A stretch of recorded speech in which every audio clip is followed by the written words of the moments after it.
নমস্কার। তো আজকে আমরা ওই যে কারেন্ট অ্যাফেয়ার্সগুলো অ্যাচিভার্স ম্যাগাজিনে পাওয়া যায়নি সেইগুলো কিন্তু ইম্পর্টেন্ট বলে আমার মনে হচ্ছে, সেইগুলো আমি এই সেকেন্ড পার্ট ভিডিও নভেম্বরেরটা এনেছি। ফার্স্ট পার্টটা আমি আশা করি আপনি দেখে নিয়েছেন গতকাল। তো নভেম্বরের 14 তারিখ থেকে আমরা শুরু করছি। জাস্ট শুধু এইটুকু জেনে রাখুন যে ভারত আর রাশিয়ার মধ্যে একটা মানে মিলিটারি ওয়ার গেম বা যুদ্ধ অভ্যাস হয়েছে, তার নাম হচ্ছে ইন্দ্র। 2018 সালের Babina field firing ranges, Babina military station, ঝাঁসিতে হয়েছে, উত্তরপ্রদেশে। ব্যাস এইটুকু জেনে রাখলেই হবে। বাকি এর যে ডিটেলস আছে এতটা আমাদের ডাব্লিউবিসিএস প্রিলির জন্য ইম্পর্টেন্ট নয়, সেরকম জিনিস হলে আমরা পরে আবার আলোচনা করব। তারপর হচ্ছে ইনফোসিস প্রাইজ 2018, 6জন প্রফেসরকে ইনফোসিস প্রাইজ দেওয়া হয়েছে সায়েন্স, রিসার্চ এই সমস্ত কারণে। এর মধ্যে যারা যারা পেয়েছেন তাদের মধ্যে হচ্ছে Nabakanta Bhat, professor of Indian Institute of Science, Bangalore. He was awarded for his work on novel biosensors এর জন্য, যেটা বায়োকেমিস্ট্রি আর গ্যাসিয়াস সেন্সার্স এর উপরে কিছু কাজকর্ম করেছে। এছাড়া আর কি কি বিষয় দেওয়া হয়েছে? Humanities, life science, mathematical science, physical science আর সোশ্যাল সায়েন্স। আপনি এই 6খানা ক্যাটাগরির নাম মনে রাখবেন। কোনো কারণে যদি এরকম হয় যে হয়তো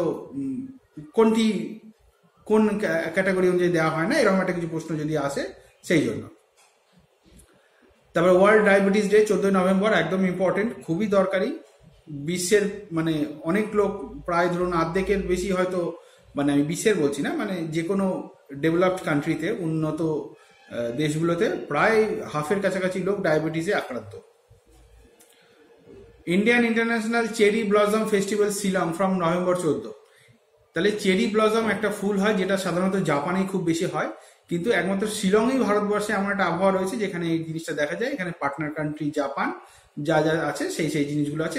জাপানের সঙ্গে ভারতের রিলেশনশিপটা খুব বেশি হয়েছে।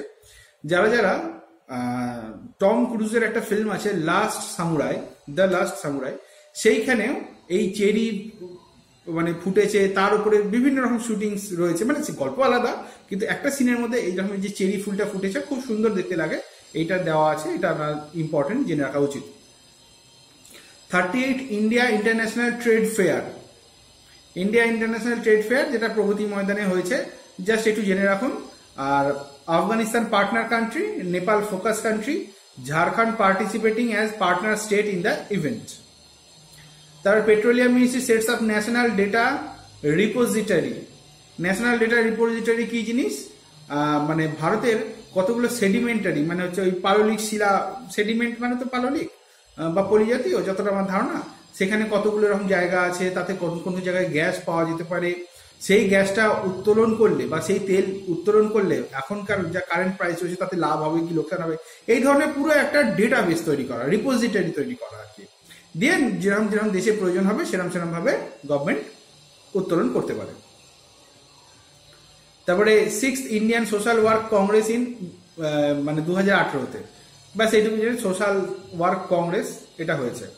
তারপরে 10 Indian Ocean naval symposium seminar held in কোচিতে বা কোচিনে, যেটাই আপনি বলবেন, 10ম ভারত মহাসাগর নেভাল সিম্পোজিয়াম হয়েছে। আচ্ছা, সাগর এর মানে একটা অ্যাক্রোনিম হচ্ছে সাগরের মানে হচ্ছে security and growth for all in the region. তারপর হচ্ছে ইন্ডিয়া ইন্দোনেশিয়া নেভাল এক্সারসাইজ সমুদ্র শক্তি, এটা ভারতের অ্যাক্ট ইস্ট পলিসি অনুযায়ী এটা খুবই ইম্পর্টেন্ট, এবং সমুদ্র শক্তি এটা আসতেই পারে। ভারতের সঙ্গে ইন্দোনেশিয়ার যে একটা ক্রমাগত কি বলে যৌথ বন্ধুত্ব বেড়ে উঠছে, এটা খুবই চীনের কাছে ঈর্ষার কারণ। Global cooling innovation summit held in 2018। মানে কুলিং ইনোভেশন বলতে কি, যেমন ধরুন এয়ার কন্ডিশনার বা রেফ্রিজারেটরের আগে ওই যে গ্যাসটা সিএফ নাম মনে পড়ছে না এই মুহূর্তে নামটা, ওই গ্যাসটা ব্যবহার করে ওজোন লেয়ারের ক্ষতি হচ্ছে। এবার তারপরে মন্ট্রিয়াল প্রোটোকল বা অন্যান্য প্রোটোকলের মাধ্যমে এই গ্যাসের নিঃসরণ কমানো, বন্ধ করা, ম্যানুফ্যাকচারিং, প্রডিউসিং, এই সমস্ত যেগুলো বন্ধ করার ফলে দেখা যাচ্ছে যে আস্তে আস্তে ওজোন লেয়ারের হোল যেটা আস্তে আস্তে বাড়ছিল, ক্ষতটা, মানে যেটা হচ্ছে ওই দক্ষিণ গোলার্ধের ওপরে আছে, মানে সাউথ মেরু, সেইটা আস্তে আস্তে মানে আর বৃদ্ধি পাচ্ছে না, ধীরে ধীরে কমছে। এবং যদি এটা 2050 অব্দি চলে তাহলে এটা পুরোটাই আপনি রিপেয়ার হয়ে যাবে। তো তার বদলে ধরুন ওই যে ক্লোরোফ্লুরো কার্বন সম্ভবত এইটা যে ব্যবহার বন্ধ হচ্ছে, এর বদলে আর কি আনা হচ্ছে সেইটার উপরে সাবমিটটা হয়েছিল। তারপরে Twitter launches hashtag power of 18 campaign to boost your engagement for 2019 poll. 2019-এর পোল রয়েছে, এইটার জন্য মানে অনেকেই আছেন আমাদের মধ্যে যে যারা ভোট দিয়ে কি হবে, চলো আমি ভোট দিতে পারি না, এই ধরনের ব্যাপার, আমার লাভ নেই ভোট দিয়ে, এই ধরনের ব্যাপারগুলো যাতে না থাকে, জনগণ যাতে আরো বেশিভাবে ভোট দিতে পারে। কেন কি মনে রাখবেন, সম্প্রতি মানে আজকে যে ডেটে ভিডিও করছি 3 জানুয়ারি 11:35, তো 3 জানুয়ারি অনুযায়ী সম্প্রতি এই যে বোধহয় মধ্যপ্রদেশে বিজেপি প্রার্থী একটা ভোটে হেরেছে। সুতরাং একটা ভোটের কিন্তু অনেক মূল্য, কোনোটায় 200 ভোট, কোনোটায় 50 ভোট, কিন্তু একটা জায়গায় আমি দেখলাম ফেসবুকে যে একটা ভোটে হেরেছেন। তো সেই হিসাবে আপনার ভোটটা ইম্পর্টেন্ট। তো হ্যাশট্যাগ পাওয়ার অফ 18 ক্যাম্পেইনটা টুইটার চালাচ্ছে। SPIN SpiNNaker largest brain mimicking super computer switched on, মানে কি ব্রেন যেরকমভাবে কাজ করে সেইটাকে সম্পূর্ণভাবে কপি করে একটা কম্পিউটার কাজ করবে, সেটা একটা মানে চালু করা হয়েছে। এটা অনেক, এটার নাম দেওয়া হয়েছে SPINNAKER। তারপর হচ্ছে মৌলানা আবুল কালাম আজাদ,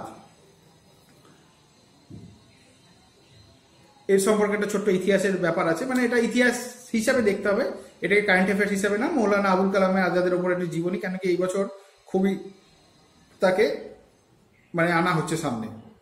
তো সুতরাং তার ইতিহাসের বিষয়ে তিনি যেমন 35 বছর বয়সে কংগ্রেসের সভাপতি হয়েছিলেন, হ্যাঁ 1923 সালে, তারপরে এখানে যেটা 23 লেখা আছে, তারপরে সত্যাগ্রহ 1931-এ জয়েন করেছিলেন, এবং তিনি কংগ্রেসের প্রেসিডেন্ট ছিলেন 1940 থেকে 1945, পরপর 5 বছর।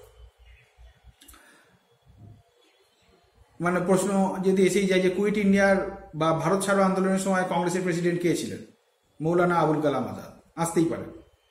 তার যে বইগুলো আছে, তার যে নিউজ পেপারগুলো আছে, এগুলো একটু ইতিহাসের দিকে গুরুত্বপূর্ণ বলেই এটা আবার রেখেছি। কম্পিটিশন কমিশনের চেয়ারপারসন হলেন অশোক কুমার গুপ্তা, মানে বিভিন্ন কোম্পানি যে ট্রেড প্র্যাকটিসগুলো করে তার মধ্যে যেটা ভালো খারাপ এই ধরনের জিনিসগুলোর উপরে। National legal service day 9 November, যারা বড় বড় উকিল হায়ার করতে পারেন না কিন্তু কোনো না কোনোভাবে কোর্ট কেসে জড়িয়ে পড়েন, তাদের জন্য ন্যাশনাল লিগাল সার্ভিস দেওয়া হয় ফ্রিতে। তো সেই ডেটা হচ্ছে নভেম্বর 9। তারপরে Jawaharlal siren presented with Frances highest civilian honour, মানে জওহরলাল সারিনকে ফ্রান্সের হাইয়েস্ট সিভিলিয়ান অনার হচ্ছে শেভেলিয়ার ডি লা লেজিয়ান ডি হর্নিওর। উচ্চারণ একদম ভুল হয়েছে, আপনারা একটু দেখে নেবেন। তারপর হচ্ছে India elected as member of international telecommunication union. Telecommunication union শুধুমাত্র যে টেলিফোন সংক্রান্ত নাম, ব্রডব্যান্ড, ইন্টারনেট, সমস্ত রকম কানেক্টিভিটির মাধ্যমের যে একটা বোর্ড বা একটা জাতীয় কিছু এরকম পর্ষদ টাইপের। United Nation postal system issue special postal stamp to mark Diwali celebration. Diwali celebration mark করার জন্য ইউএনএ থেকে পোস্টাল করা হয়েছে, এবং এর জন্য আমাদের যে দুজন ভারতীয় ইউএন মানে ইউএসএ তে ভারতীয় বংশোদ্ভূত নাগরিক রয়েছে, তারা অনেকটা চেষ্টা করেছেন। অনলাইনেও পাওয়া যাচ্ছে বা ওখানে গিয়ে অফিসে গিয়ে কিনতেও পাওয়া যাচ্ছে। UN World Food Programme Alibaba group form strategic partnership to eliminate hunger.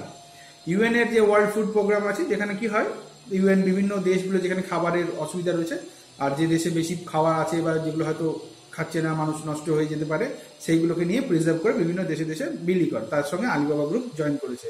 আলিবাবাও ছোট মানে আমাদের থেকেও অবস্থা খারাপ ছিল, সেখানে বোধহয় কোনো ম্যাকডোনাল্ডস চীনে খোলা হয়েছিল, 8-12 জনের মধ্যে 11 জনকে নেওয়া হয়েছে, খালি আলিবাবা বাদ গিয়েছিলেন।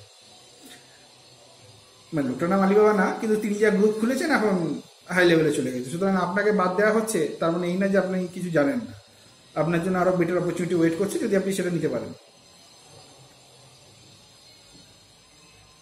তারপরে মেন্স স্কিট এই চ্যাম্পিয়নশিপ মানে শর্টগান চ্যাম্পিয়নশিপে অঙ্গদ বীর সিং বাজওয়া গোল্ড মেডেল জিতেছেন, যেটা 8 Asian shotgun championship. Nuclear submarine INS Arihant completes first deterrence petrol না প্যাট্রোল PATROL। আচ্ছা, এখানে ওই যে আইএনএস আরিহান্টটা জেনে নেবেন, মাঝে মাঝে এরকম একটা প্রশ্ন আসে। মানে এটা কি under water warship that complete it's maiden long range mission with with live nuclear tipped missile, মানে এখানে নিউক্লিয়ার মিসাইল রয়েছে, এটা সমুদ্রের তলা দিয়ে মানে লং থাকতে পারে, এটাকে প্রতিবার শ্বাস নেওয়ার জন্য উপরে উঠতে হবে না, মানে যা যা দরকার সবকিছু দিয়ে এটা করা হয়েছে, যেটা ভারতের ক্ষেত্রে খুবই কাছে লাগবে। এবং এটা এই ধরনের সাবমেরিন আছে US, Russia, UK, France, China.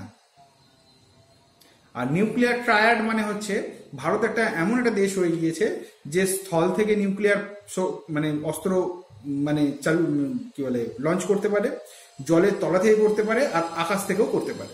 তো ভারত হচ্ছে এটাকে বলে নিউক্লিয়ার ট্রায়াড, ভারত এরকম একটা দেশে পরিণত হয়েছে।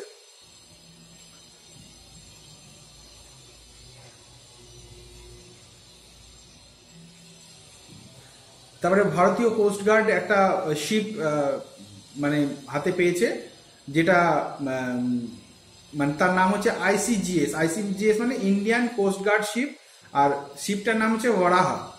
ওরাহা মানে যতটা আমার জ্ঞান আছে সেটা হচ্ছে শুকর। তো এটা বানানো হয়েছে AL&T Kattupalli shipyard near Chennai, Tamil Nadu. ব্যাস এইটুকু জানলেই যথেষ্ট।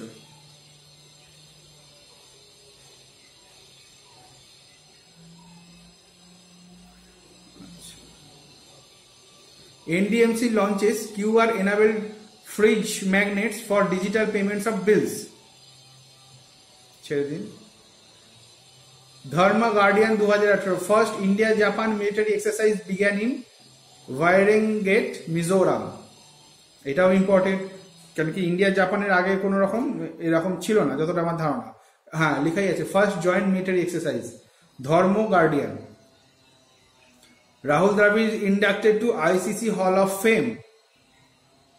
এর আগে হচ্ছে বিশেন সিং বেদি 2009, সুনীল গাভাস্কার 2009, কপিল দেব 2010, অনিল কুম্বলে 2015, আর 2018 সালে রাহুল দ্রাবিড়ের নাম চলে গেল।